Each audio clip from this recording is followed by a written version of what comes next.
pendant la guerre. Enfin, il préparait, mon père et puis mon oncle, Eugène, ils préparaient depuis l'après-midi, chargeaient les sacs de blé et tout, puis ils partaient à la nuit. On prenait le chemin là chez nous, puis en commandant, on prenait le chemin de chez le sergent. C'était un nommé Brun, qui habitait là-bas juste au bord de la route, toujours la maison. Puis on traversait la route de Blétran-Belvèvre. Après, on allait dans les champs, ça s'appelait le bois mal garni. On traversait tous ces bois-là. On retrouvait le chemin qui allait au Petit Nance. Et on faisait pas long. Il y avait un transformateur dans le moment, au coin, là-bas, à la bifure des chemins, là-bas. On prenait sur la gauche, puis tout de suite à droite, le long de l'étang, les marais, que ça s'appelait. C'est planté en peuplier maintenant. Et puis au bout, il y a un petit étang. Ça doit s'appeler l'étang, je ne sais pas si c'est Mechberin, quelque chose comme ça. Et puis on arrivait dans Chien, maintenant c'est tout changé, chez Théophile Buatois, une maison qui était là, qui est toujours là-bas, mais c'est changé de propriétaire. Puis on suivait le petit chemin d'Encoche, puis on arrive à la route de Blétran-Saint-Germain. Alors là, stop, il y en a un qui allait voir comme éclaireur devant. S'il n'y avait pas de bruit, qu'il n'entendait rien, il donnait un coup de sifflet. Et puis il débarquait avec des bœufs. Alors on arrivait là-bas à 10h30, 11h, 10h30 du soir, quoi. Parce que le meunier nous attendait, hein, parce qu'il disait, vous viendrez tel jour. Alors il nous passait ça dans les cylindres. Ouais, il y a les fariniers qui étaient là-bas, des hommes, Georges Guérillot, et puis lesquels, il n'y a pas d'importance. Et puis on ramenait la farine, mais alors il fallait la tamiser parce que c'était brut. Puis on s'en revenait, mon frère, ils arrivaient par là 1h, 2h du matin. Quoi. Moulin, vous y alliez souvent c'était on y allait à peu près. Une fois par mois, plus? Oh non, 4. Je me souviens pas bien, mais 4 fois par an à peu près. Parce que tout le temps j'étais contrôlé aussi, puis il y avait les volets, ça n'allait pas tout seul. Hein. Enfin, ça n'a toujours pas trop mal passé à cause. Mais il travaillait la nuit, quoi. Vous m'aviez parlé, quand on en avait discuté l'autre jour, vous m'avez parlé d'une fois où vous étiez resté embourbé. Oui, on était resté embourbé avec les bœufs, le long de cet étang-là, oui. dans le bas de chez Henri Gallet, dans le moment maintenant. Le chien Gallet. Oui, ben, toujours les mêmes. Oui, toujours la même famille. Là, resté embourbé là, j'avais déchargé plus de la moitié des sacs de blé. Avant, on se fait avancer quand même la voiture un peu plus loin, puis après, il a fallu recharger les sacs de blé. Moi, j'avais rien fait parce que j'avais 10 ans, ouais. Donc, et moi, je me souviens de ça. Oui. Eh oui. D'accord. Ouais, comme ça, ouais. Et tout un peu, chacun, les autres allaient à l'autre, chacun allait à son tour, quoi. Il y en a qu'à la milieu. Mais pour nous, le lieu, c'était pas si facile. Bien plus risqué. C'est bien plus près, mais bien plus risqué parce qu'il fallait presque faire la route. Oui, puis passer par Blétran. Ben voilà, on ne pouvait pas éviter Blétran. Oui. Alors, c'est pour ça qu'on a d'abord on a la Cauve. Nous, parce qu'on était un peu parents avec les anciens meuniers de Cauve, mon grand-père, quoi. Et donc, après. D'accord. Chacun. Nous, on a quelque chose, on a quand même manqué de pain. Puis on en a donné. Les hommes ont donné du pain, des miches de pain à manger, ouais. Mais nous, on a toujours eu du pain. Mais il fallait quand même le faire. Puis il fallait risquer dans le moulin, parce que si on avait été chaud pendant le moulin, on ne voulait pas rigoler, il était des pauvres. On était quand même 5-6 gamins, je ne sais plus lesquels qu'on était par là. Tous des voisins, comme dans le il y avait une pâture dans les prés, là, à partir de telle date, et ben, tout le monde menait ses bêtes qui voulaient dans les prés, quoi. Puis un beau jour, on va faire la tête pendant la guerre, quoi. Il y a une chef qui arrive, on avait presque plus peur, nous. Alors, bon, ils ont trafiqué le train des prés, ils ont mis 2 draps blancs, là, par là en face, et puis un presque à la route, là, qui descend. Puis bon, on se demande ce qu'il faisait, travers des vaches, avec tout. Puis bon, tout d'un coup, il arrivait un petit avion, il était tourné là-bas de l'autre bout, il a atterri. Puis il a roulé, puis il est venu jusque vers nous, là, sous le buisson, là, dans le bas, où la grosse maison est bâtie, un peu plus bas. Et puis le deuxième est arrivé, c'était des Américains qui arrivaient. Puis après, il est arrivé encore un char d'assaut qui s'est placé dans les prés. On ne savait même pas ce que c'était qu'un char dans le moment.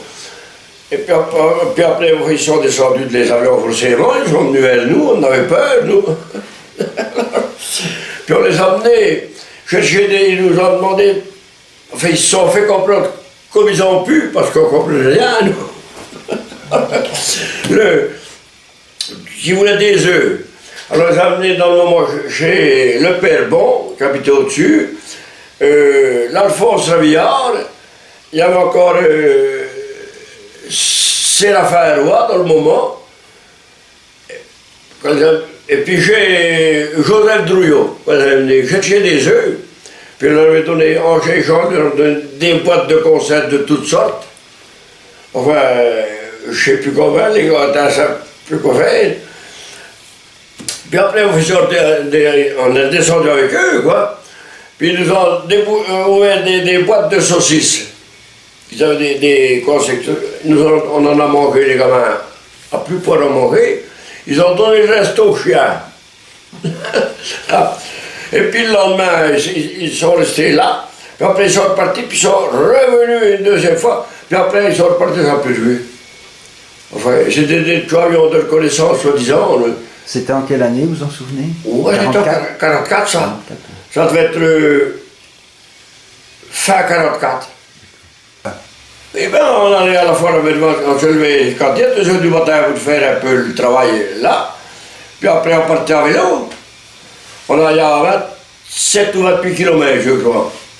On arrivait là-bas, on partait à 5 heures par là. On arrivait à 7 heures à la foire à Bellevaux, au début de la foire, quoi. Puis ma foi, parce que nous on ne faisait pas le commerce, hein. On achetait une paire de bœufs pour nous. Alors, on regardait, des fois, on achetait une paire de bœufs ou n'importe, si on achetait, on t'achète, ça veut dire, pas trop tard, on partait de Mervent, pas trop tard, parce qu'il y a 7 km de Mervent à Saint-Germain.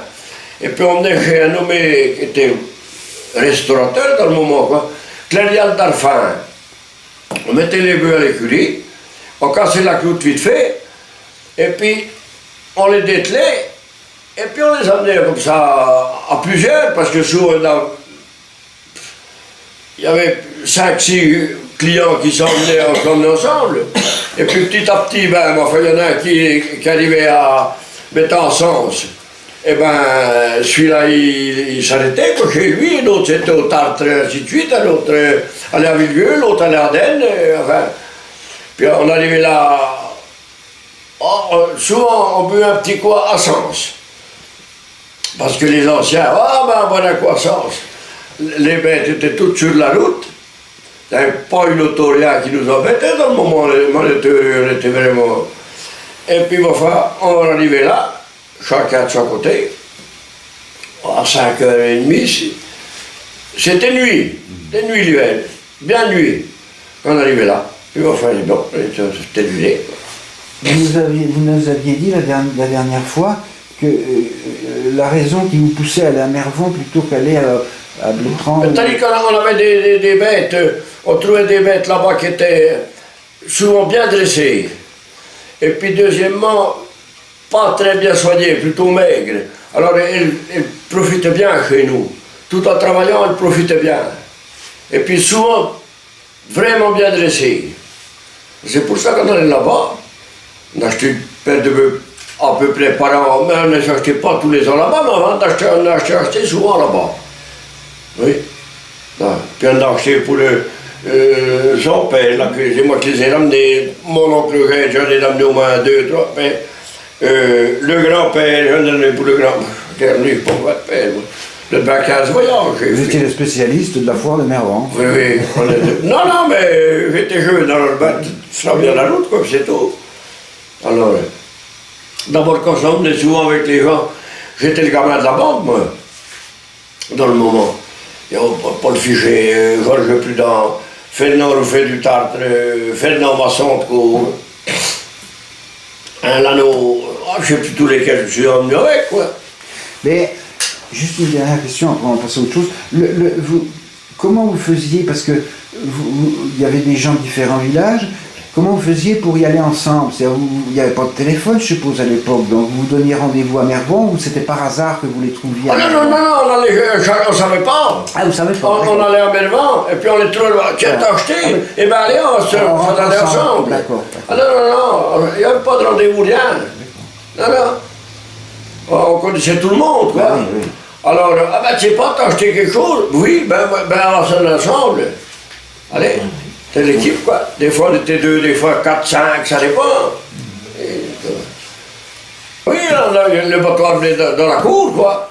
Alors, il collait le battoir devant le hangar de Herbe. Puis le matin, alors on se donnait la main, on était autour de 20. Mais peut-être pour la guerre un peu plus, parce qu'il fallait lier à la main. Mais quand il y a eu les places, on était par là 18, 20, pas plus.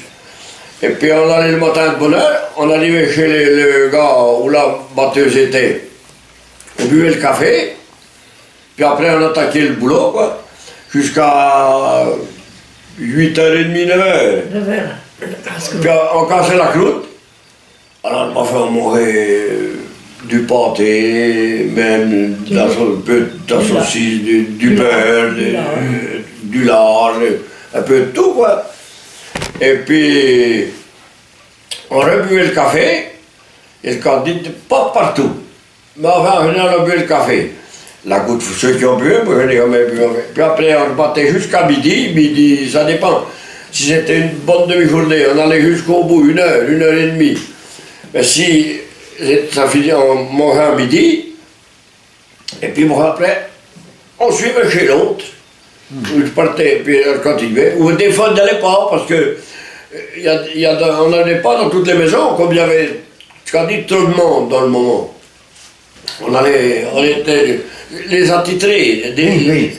Ceux avec qui vous aviez l'habitude de Oui, quand on avait l'habitude d'aller. Ceux qui avaient l'habitude d'aller.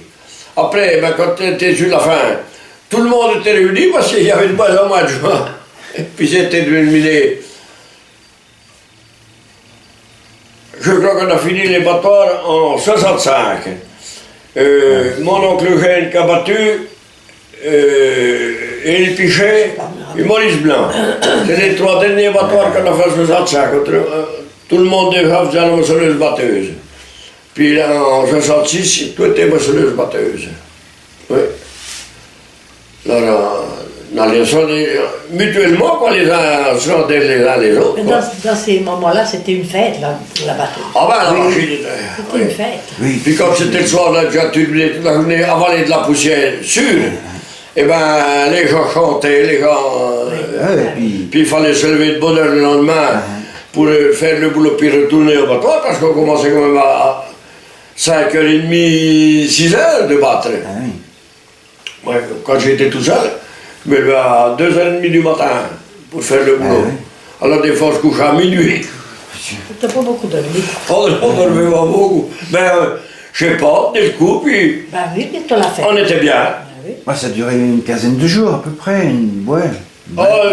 12, une dizaine. 15 jours à peu près. C'est ça. Enfin, peut-être vraiment au pays, quand je suis chez les autres, une douzaine de jours. Et c'était dur aussi pour les femmes parce qu'il fallait tout préparer. Ah ben, t'as un boulot, hein. Il fallait préparer les volailles, parce qu'on prenait tout à la ferme. Les volailles ou les lapins. Tout ça, parce les que... légumes aussi. Les taux de l'oseille, des tomates. Des tomates. Des haricots, ça dépend. Ça dépend des C'était tout.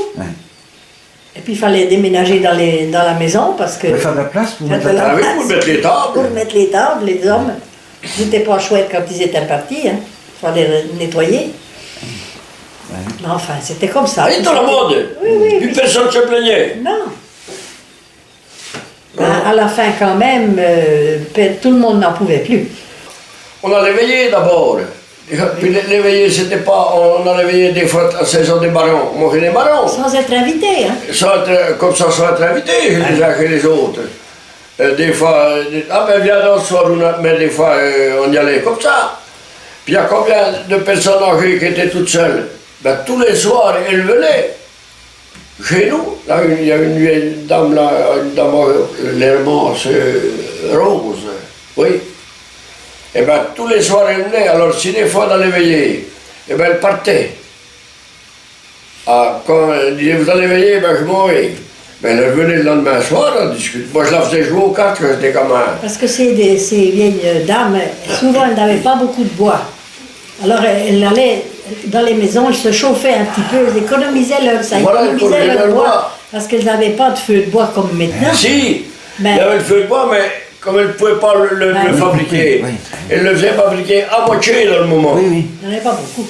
Alors elles gardaient leur moitié de feu de bois pour l'hiver. Et puis tout l'été, elles allaient avec leur charrette ou leur brouette Oui. dans les bois chercher du bois sec. Elles se Voilà, chauffaient du bois tout mort. l'été au bois de récupération. Alors, du bois mort, ça donne pas beaucoup de feu. Hein. Ben, Pour dire que les gens travaillaient jusqu'à temps qu'ils ne puissent plus aller du tout. Il n'y avait pas de retraite. Il y avait, mais non, je vais peut-être dire une bêtise. Cette dame, je ne sais pas si elle ne touchait pas, je crois, 20 francs par an de la commune. Je crois pas dire une trop grosse bêtise, mais je ne sais pas si je dis vraiment la vérité, mais il me semble bien avoir entendu ça. 20 francs par an de la commune. Alors, il y a 4 poules, une mère lapin. Alors, elle vend ses petits lapins, elle les vendait. Ah, quand elle vendait ses petits lapins, c'est qu'elle avait fait des sous. Elle les vendait 50. Voilà, pas Oh ben, le je prix. sais plus, c'était trop 50 ancien. ça. centimes le petit lapin. C'est trop ancien, ça, moi, je ne sais plus. Ben, t'as vu la Maria José, Oui, oui, ben, pareil, elle avait une mère lapine, 3-4 poules, puis ça avait des œufs, puis des fois elle vendait une douzaine d'œufs. Enfin, les œufs, je ne sais pas comment ils se vendaient. Non, je sais rien. Moi, je ne me souviens pas. Puis elle vivait comme ça. Ouais. Ça.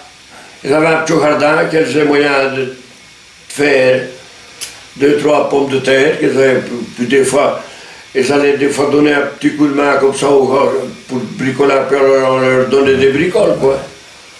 Mais pareil, des patates, des rien, quoi. pour manger. Ben, pour le manger, tout simplement. Et alors, oui.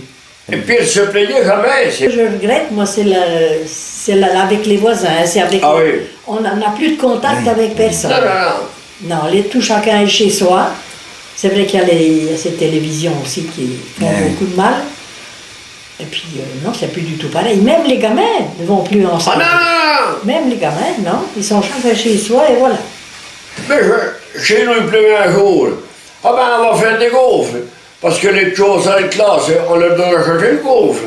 Parce qu'ils montaient pas mal. Ceux qui montaient chez nous, les autres, bah, ils partaient là-bas. Les gamins, les cadeaux, tiens, les pères, leur père à eux, là, à celui qui a passé là. Et bien, ils passaient, ils mangeaient le gaufre là, ou n'importe. Ah oui, mais j'ai plus ça maintenant. J'ai plus Mais ces il est choses- terminé, non, ça. j'ai plus ces choses-là, non. Faut pas plus parler de ça, c'est tout. Enfin.